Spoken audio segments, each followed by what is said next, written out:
Alright, so what I'm trying to show here, I've looked all over the internet for a video on how to replace the axle bearings. This is a 2006 Honda 250EX. You can obviously see it's a shaft drive. So I've looked on how to replace the axle, the bearings, how to get everything out. There are no videos on a complete rebuild of this, minus the differential rebuild. I found a couple of guys that show how to replace the bearings on the brake end of this, and I'll just show you real quick. I'm basically doing this process in reverse, but I wanted to show you something key here. You'll have to beat the bearings out right here. So I found a 1.5 inch socket. Seems to fit really well. There's just a tiny bit of slop in there, but it's not real bad. Shove that in there. If you got a smaller piece of pipe, you can put behind that and really just whack it out with a sledgehammer. It does take quite the beating, but it does come out. There's a double bearing here. There's a gasket, a dust ring, and then a gasket, rubber seal, and then your dual bearings. Yep, and this right here just drives it straight out. Again, this is a 1.5 inch socket. Fits right in there, beats it out. Another key point, this right here, this jack shaft, you can see it's female on this end, it's male on the other end, and then there's a short, the term's slipping me, sorry, U-joint. Then it's female on one end and then male on the other end, or vice versa. But just be careful when you pull this out. That U-joint is only about that big, and it's way up in here, up towards the PTO on the engine. That'll fall out of place if you're not careful, and if you don't know about it, because you can't see it. The way I found that, I had replaced everything, put it all back together, and I didn't start the thing. I was just rolling it to make sure everything was aligned and whatnot, and I could hear a clink sound, scraping and a clink, and it coincided with the wheels turning and everything. So I took everything apart, checked my bearings, nothing was damaged or whatever. Long story short, this is the 4th time taking it apart, and I figured out there was that short U-joint up in there, and it had come disconnected from the PTO and was just rattling around in there. So that's what that is. Just be careful with that jack shaft, that PTO on the end, or the U-joint that slips over the PTO shaft.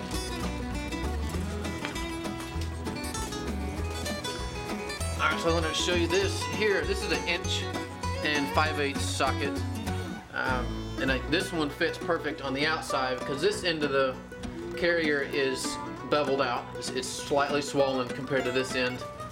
So the 1 5/8 will grab just the very outside of the bearing.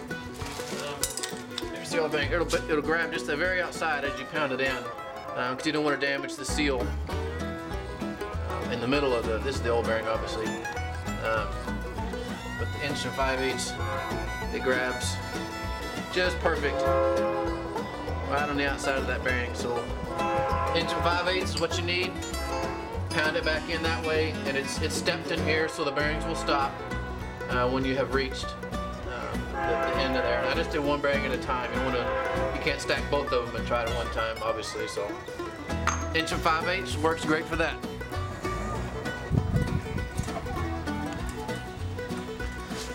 Alright, so I got the differential back on.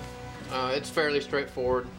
Again, the main key is to make sure that the PTO, the U-joint slips over the PTO. You can pull the boot back that exposes the PTO, and you can see a little bit of the U-joint. I stuck the jack shaft up into the U-joint, kind of used that and a screwdriver, worked it onto the PTO, pushed it up in there, and it'll stay by itself. Well enough for you to mount this. I thought it was going to be a 2-person job to get the U-joint to stay on the PTO while I finagle this guy in there. There's not a whole lot of clearance or tolerance. There's not a whole lot of room. You kind of got to shuffle it around a little bit, but it all stayed on, and it seems to be okay. So now I'm going to push the axle in. I'll go ahead and bolt that down, and I'll do a quick video of each step of that as I complete it. Okay, so you can see the axle is in there, and this is really straightforward. So the axle pushes in. You'll have to tap it in. I started with the rubber mallet just to make sure the splines lined up on the differential. Once you see the axle go in just a little bit, then you can get a full-size sledge or a hand sledge and whack on it. It doesn't take a whole lot of force, and you'll hear as you're tapping on it, the sound will change once it hits the. Here, I'll show you. Once it stops here, you'll have a little rubber O-ring on here, but once it stops there, you'll hear the pitch sound as you're tapping on it. Obviously, it's not going to go any further, but you don't really have to wail on it very hard. It just taps right in, and there you go.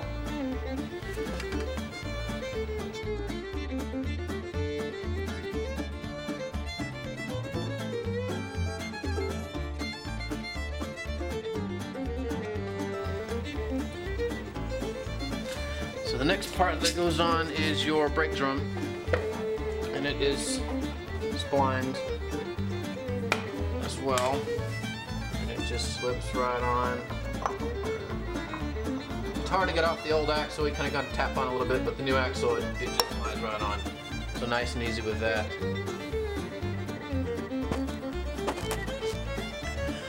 Alright, so our next part is the cover that goes over the brake drum that has your brake shoes on it. And this is, again, this one's really straightforward as well. Just slip right on there. And last little bit, you can try to tap it with a rubber mallet.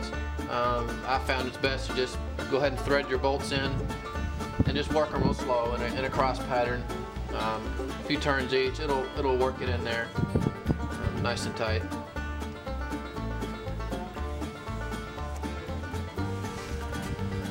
Alright, so we got the brake cover on. I thought I might just do a quick show you how to take it off. Looking for my screwdriver, but in a second. So it's pretty easy as well. Take your 5 bolts out. You've got a little tiny notch here. You can get a screwdriver in to kind of get it started, but as the gap starts widening, just work it around real slow. You can tap on the back side of this with, I used a rubber mallet. Not too forceful. Again, you'll just work it off.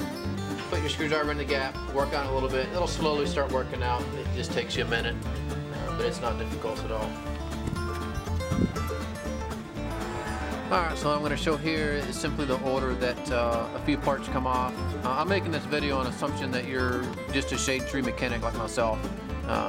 By no means am I Honda certified. I don't have a service manual. This is a lot of just trial and error, but it was pretty straightforward.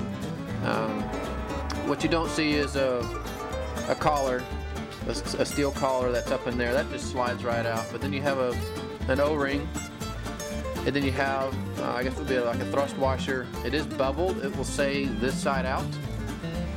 So follow that. Then you've got just more like a dust cover that'll fit the whole circumference of this, or diameter. And then you've got your 2 big nuts. This one is beveled. That one will go on first, and then this one is flat on both sides. Okay, so what I want to show right quick, just a trick that I used. There's probably 1,000 different ways to do this. If let's say you're gonna unloosen them to start with, take everything apart. These 2 big nuts right here. You can either leave your wheels on and try to untorque them so the axle doesn't spin over, or what I did, you may be able to see it here on the far edge. I put a breakover bar to kind of lock it in that way, so when you spin the axle, that'll help hold it. And it does real well. You can really crank on it that way, and it works pretty good.